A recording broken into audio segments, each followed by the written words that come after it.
Welcome to the Massage Tools Podcast, your home for cool interviews and reviews.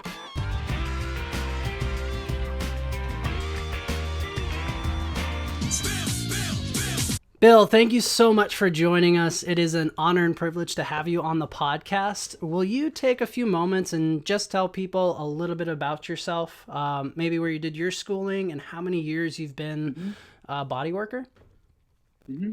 Yeah, so I originally started being interested in this type of stuff back in 1965 when I started studying Shorin-ryu karate and began to get exposed a little bit to some of the concepts of shiatsu and so forth. And then in 1973, I started studying with a Taoist teacher called John Davidson, who was a student of Taoist master Sherke Lu.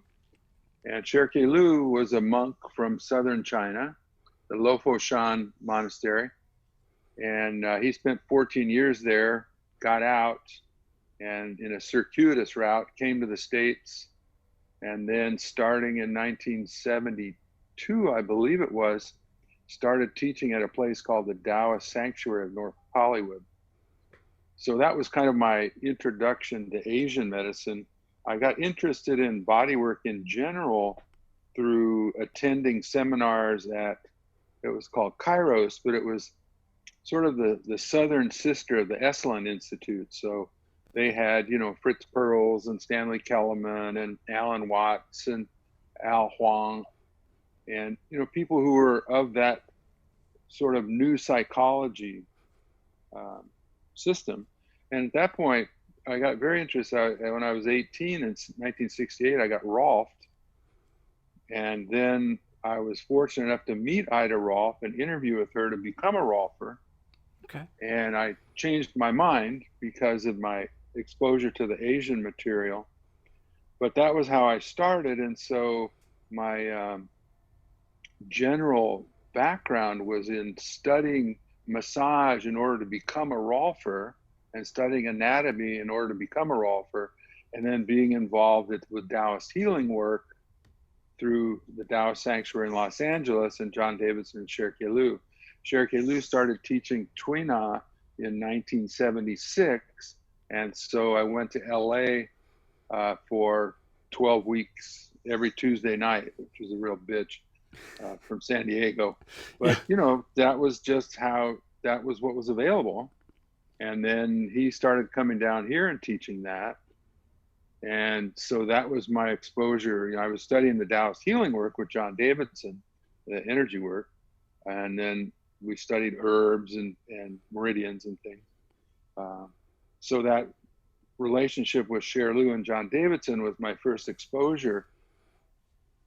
And then I was founding faculty at IPSB, which is a international professional school of bodywork that was formulated in 76, I think, 77. And I also got my 1,000-hour massage license from them. Okay.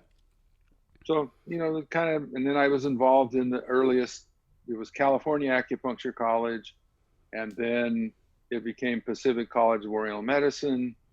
And I started going to China in 1986. I was studying Tuina from Sher Lu up until then, and then teaching it.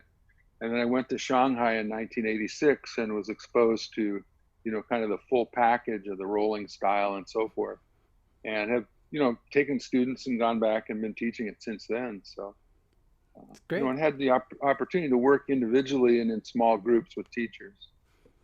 That's fantastic. Now, so far I've had a lot of folks on that have had various backgrounds, but for anybody who hasn't been exposed to maybe the traditional, what's kind of your maybe elevator pitch for Tuina, or how do you like to describe it? Yeah, Tuina is basically Chinese physical therapy or Chinese manual therapy. It uses the same principles as acupuncture, herbal medicine, so forth, because we concentrate on channels and collaterals and points, but we also do soft tissue work. There are a number of styles of Tuina. The style that I've learned and do predominantly is called rolling style. So it uses a particular hand technique of moving. So there's a lot of emphasis on a kinesthetic wave. But basically, I just describe it as soft tissue work with a lot of channel and point work combined. And then we do a lot of passive joint movement, stretching, and that type of thing. Okay. And it's, good for orthopedic work as well as internal work. I teach internal classes as well. Excellent. Yeah, I mean, for the folks who are joining us that don't know about my background, obviously, well, not obviously, but you were my instructor, the first person to teach me massage, and I learned the rolling hands Tuina from you, and it set a fantastic foundation for a lot of things that I've done since, as far as understanding body work, even just kind of the general protocol and procedure. Like right out of school, I started working at a massage envy, and it's a great place to get your feet wet. Like some people are, it is a big business type of thing, but going in, you have to only concern yourself with working clients and keeping notes. You don't have to do any of the business side. So it was nice, but with your teachings, like I became highly requested by clients because they'd come in like, it's my shoulder that's bugging me, it's just my neck, it's just my hip, it's just my knee. And I was able to get in and start doing more focused or specific protocols, and a lot of that comes directly from your teaching. Freezing up on me. Yeah. Well, I mean, and one of the things that I like about the Tuina is that it's very specific. It's a specific modality in which you can address a specific issue. And so at the college, it's like there's no such thing as a pure style anymore. If you get a massage license, you've been exposed to a bunch of stuff. The thing with the Tuina is that you'll have specific tools to deal with specific problems in a very efficient way. And you can combine that in different kind of like modules, so it's very useful that way.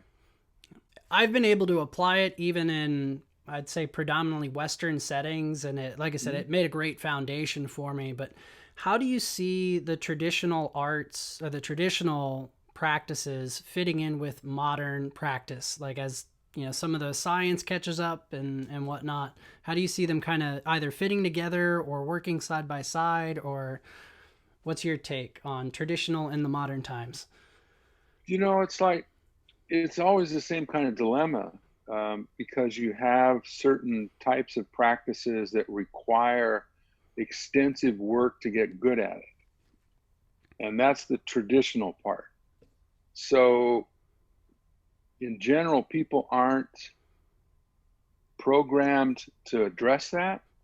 They're thinking, 30 units and out, I'm doing it. And it's like, so there's that issue. That's probably the biggest dilemma. The other part is that there's a lot of technology that's come into play now. Like everybody does cups now, right? Everybody does gua sha or Graston method now. It's like a lot of those things are traditional methods that have been sort of popularized and become, people will come in just for cups, right? Yes. Where it was never intended that way, but that's the modality. So you have modern practices kind of grafted into those settings.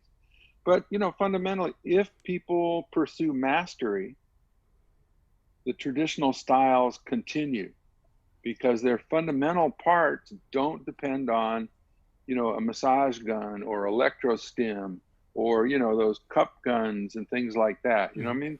And there's nothing wrong with that. Those Theraguns are okay. I told a small woman the other day, she was saying, well, what do you think about these things? I said, well, personally, I think it's the lazy man's work. But if I was your size, I would buy one because it's going to save you a lot of wear and tear to use that. And that's just, it's like there's this part and then this could help you. Sure.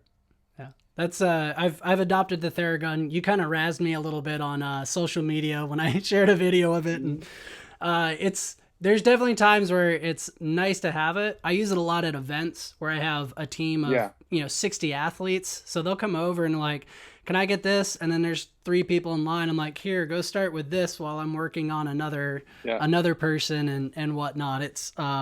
It's infrequent in my daily sessions at the office, but at events I'm like, Have at it. Like Mass get mass yourself prepped. production is good. We Yeah. did a whole gig with the U.S. Rugby team, Okay. and I mean, you're talking about some big, muscular guys, you know. And Absolutely. honestly, some of the people really wish they'd had a Theragun then. But It's, you know, yeah, sometimes technology is a great thing. It's yeah, yeah. I mean, you can't just discount it out of hand. So things are good for certain things, and you may need it. absolutely. One of my favorite classes. What you mentioned the USA Rugby. One of my favorite classes with you was the Tuina sport massage course. Hmm. Will you will you give us kind of how Chinese medicine or Chinese sport massage, like what's I guess the maybe standout element of it, or how it might differ a little from like a standard Tuina session? Well, I think with this sport massage focus, like when I studied it, I was at the Olympic Training Center in Beijing, and their whole emphasis was on like mat side or track side treatment. I mean, their thing was like, get these guys up and back out there. They're going to have to compete again in 20 minutes. Take care of those back spasms, right? So they can get out there and do whatever it is. So they really distilled it down to very precise, often very invasive. Like they weren't there to make you feel good, they were there to get you better, right? But they also use a lot of stretching and things like that. And I think part of what happens in their general practice is they combine herbs and liniments and other traditional things in order to help injuries and also to improve performance. But you know, it's offset by Olympic drug testing, so you have to be careful what you're giving people. But I think that would be the major difference. Regular Tuina is more, in general, is more orthopedic. That is, more people come into a regular clinic. You know, my back hurts, my shoulder hurts, my neck hurts. You know, they're not athletes. You know, they're working in a computer or whatever. So your treatments are different, and they're usually milder, and so forth. I mean, I treat a lot of cancer patients with internal work that's still Tuina, but the techniques and the classes, the treatments are much milder. Of course, So, of course. but the sport work is much more intense, and you know, there's all. You probably remember the one where you know you're holding the IT band and the person straightens their leg, and everybody goes crazy when we do that one in class. You know, but you know, it really works. It's just not a party. It's a sensory rich experience. Very well put. Yeah. Very well put. Trying to remember Deep how it was tissue. exactly titled, but the deep tissue course as Yeah. well. I just remember the translation of dredging the channels, which Right. is I try to avoid that terminology with clientele because that's not the best imagery. You know, we're Yeah. talking a Yeah. little bit about language and whatnot. I'm going to Yeah. dredge your channels, and we're like, I'm sorry, what? But I'm going to open up your blocks yes, yeah, yeah, to relieve that deep tension you're holding here. definitely. Um, to double way back to something you earlier where you're training with Davidson and Cherokee Lou, like what did Hmm. that what a typical day, how that might look with your training early on? Well, mostly what we did was seminars, like every couple of weeks, because they were in Los Angeles, Okay. and so they would come down and we do like a full day of stuff. You know, and in the morning we do kung fu and you know fighting and things like that, and then we do qigong, and then we would do healing work and then massage work. And so you know it would be a full day, and you compartmentalize the different things like that. Okay. Um, you know, and they would bring in clients and work on them and talk to us about them, and then we would have clinic formats and things like that. Work on each other, work on outside people.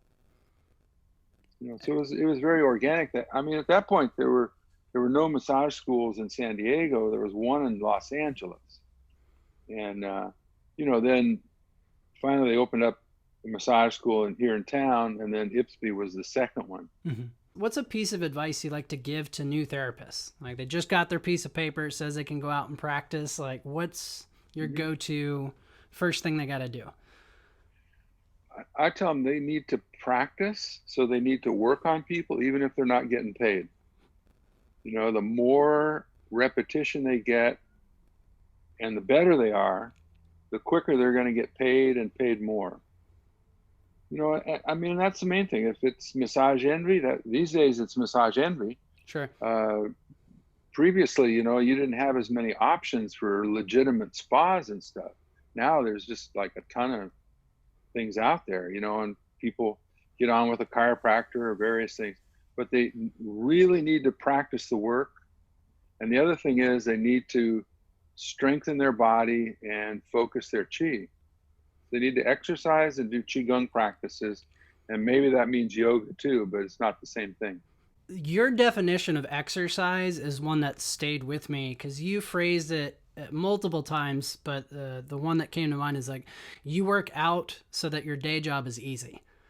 Yeah. And that's been my favorite kind of mantra almost to myself of like, you've got to, if you're tired at the end of the day, if you're exhausted, it's like, even though you might be exhausted, you need to work out. So in a couple weeks or a couple months, you're physically capable and your job's the easiest part of your day instead of the most challenging. So Absolutely.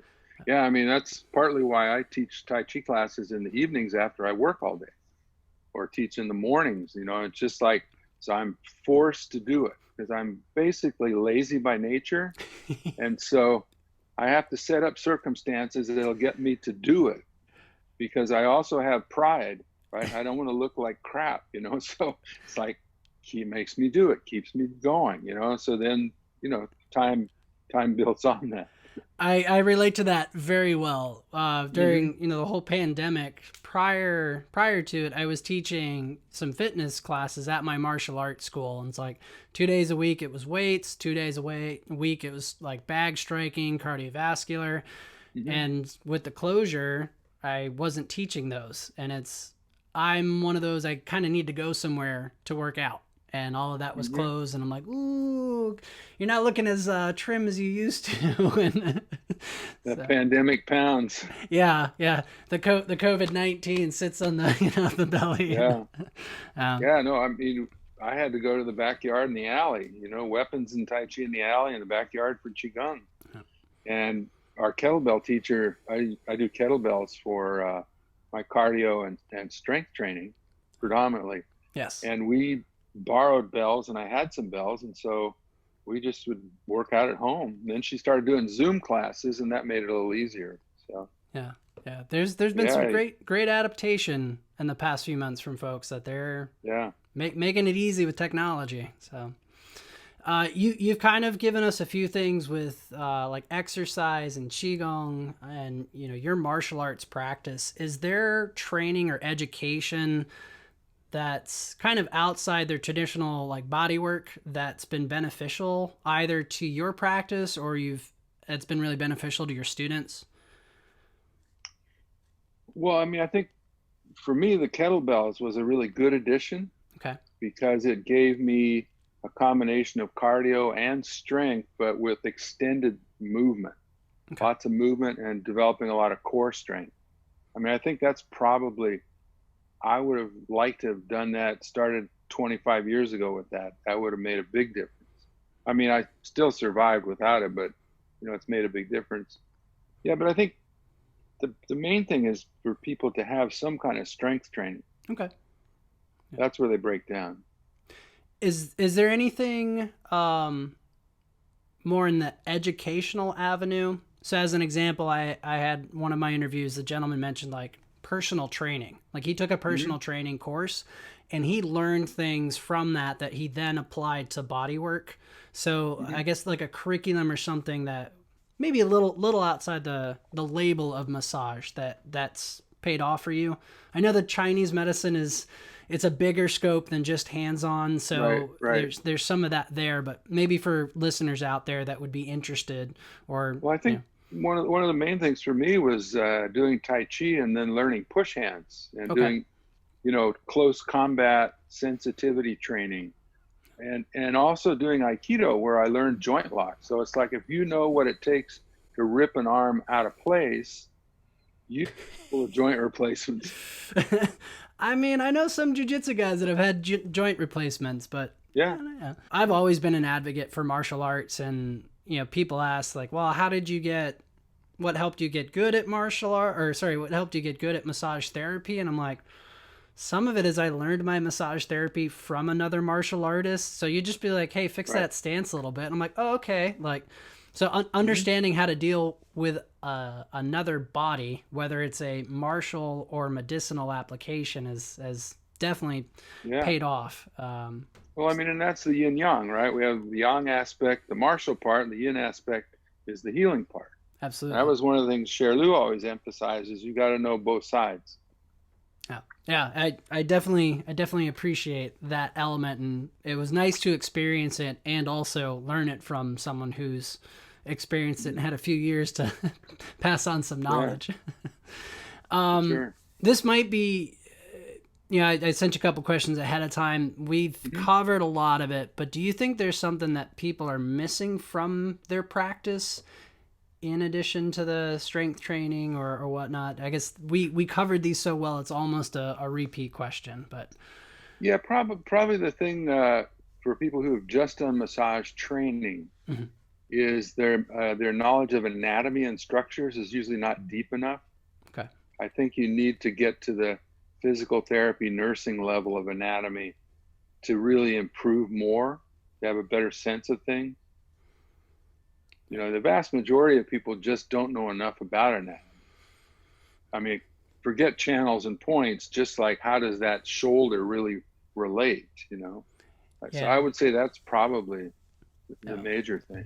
Yeah, one of the things I'd like to see massage programs start adding in is a gross anatomy course, like cadaver labs, where you Mhm. actually get to see the body and its connections and whatnot without the layer skin on top, and get Right. a little more in depth. And that's one of those I've been on that journey trying to learn more about anatomy, and it's still like, how have I spent 10 years focusing on this and I still feel like there's so much more to learn. But There's a lot. You know, the sports medical acupuncture program that Matt Callison runs, yeah, they do both video and uh, you know, not live, but I mean sure, dissection, sure, fresh cadavers. okay, So they're not embalmed, right? They yeah. get people who were alive last week and take them apart. And I mean, I found that really helpful. Yeah, that's actually There are Matt things out there. Callison's posters on my wall here. So Oh, okay. I've got his motor point chart. Is That's Yeah. my anatomy and Eastern medicine reference. So, but yeah, that's Yeah. I'll have to look up His his stuff. It should be interesting. his book that he put out finally after a decade is just chock full of everything you could ever want to know about stuff. So that's pretty good. Okay, do you know the name of his book off the top of your head? Sports medical acupuncture, I believe. Okay, okay, Yeah. I'll throw that in the show notes. Yeah, no, I really recommend it. That's great. One of the questions I didn't send you, but is a staple of the show, is there something, or how do you want to see the industry shift in the next 5 to 10 years, if at all? I think, you know, we're in an interesting phase because we're kind of in the broad base phase where you have a lot more massage that's just really crappy. So you got all these different kinds of massage envies and people who are operating. They're making some money, they're doing it, but they're not very good at it. And so that the movement up into higher levels is somewhat diminished. So I'd like to see more sort of general qualitative types of practices. Um, you know, I think that's probably the missing link is for a lot of people, they get 18 different kinds of massage. They've done 25 different workshops, but they're not very good at anything. Or they're sort of good at it, but they got a list this long that they do things, right? Mm-hmm. And yet, they're not very good at it. Yeah. So that would really be my major thing. Okay. Yeah, that's been one of the themes out there is folks trying to dive a little deeper instead of wider in their knowledge base. So Right. it's neat. There's basically that idea, more anatomy, and then trying to change either the public perception of massage or at least building the industry up to the level of being another recognized as a healthcare provider. Not like most states were just considered service industry. You go get your paperwork from the same places, the barbers and the tattoo artists and the hairstylists and whatnot. But there's a desire from a number of folks to want to be healthcare listed as that. Treated. It's called professionalization. You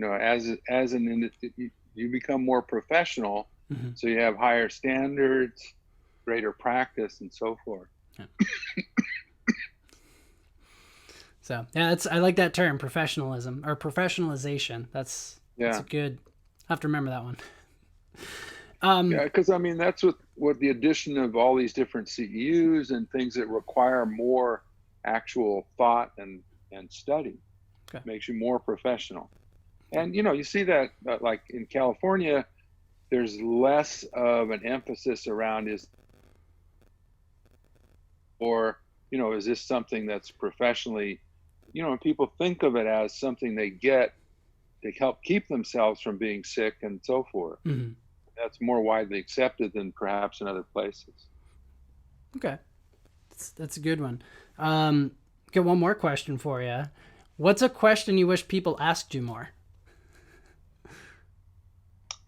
Boy, that's a good one. I guess the question would be for them to ask, how can I get better on my own? Rather than, can I come see you again next week? I want them to come see me next week, but I want them to be more active in pursuing things to help them take care of themselves.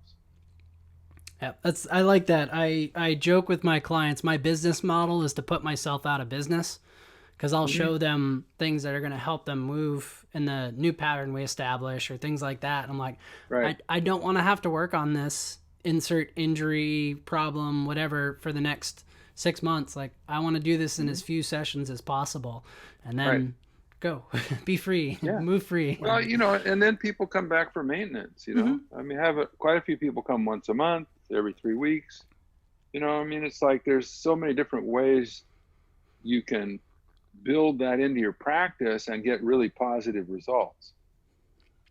And the thing with all that is, because people get better, they go, hey, Kelly is just fantastic. Yes. And their friends come. That's how you build word of mouth, which is absolutely the most powerful tool. Yes. Yeah, that is our biggest practice building thing is word of mouth. And that's, absolutely. Well, and that's the thing. Like, I joke it's a bad business model in the sense of, like, I just want to work this as few times as possible. But, if we work a shoulder, then who knows, a couple weeks later, now their knee's bugging them, or, they do something, roll an ankle, or they send their mother to me or their friends, or, So it is a good one. You avoid that kind of feeling. So some people feel like they're getting suckered into something. Yeah. Chiropractors do that a lot. Well, it'll only take about 30 adjustments to get this fixed, right? Yeah. And, people feel like, I'm getting hooked into something here that's not really what I want. Right. So you give them that option. It's like, hey, I just want you to get better. Yeah. I've coming off of some of your advice, I've fired clients, as I like to phrase it. It's like, I'm not getting you a result. You go see this individual or go see this other professional or things like that. I'm like, I'm not going to waste, our time or your money or whatnot if we're not producing a good result. So that's been another. Some people call that integrity. True. Yeah. Yeah. I was going to say, that's just something I've tried to instill in any students that I've taught and whatnot. It's just like, just be honest and be forthright, and that'll carry through. Absolutely. All right, I got one more question out of left field. If you had to create a billboard for massage or for Bill Helm's massage, what would you put on the billboard? And the idea is billboard, so it's got to be kind of a short phrase. Right. Yeah. Take care of yourself. Come see us. There you go. We will straighten you out. I love it. Perfect answer. All right, Bill. Thank you again so much for joining us. It was wonderful having you. Wonderful to hear your words of wisdom once again. Thank you for joining us, folks. The mission of Massage Tools Podcast is to inspire. So help us inspire you. Ask questions, leave suggestions in the comments section. Give us a like if you enjoyed the video. And if you want to see more content, please click that subscribe button, turn on your notifications, and hey, check out these links for other videos here.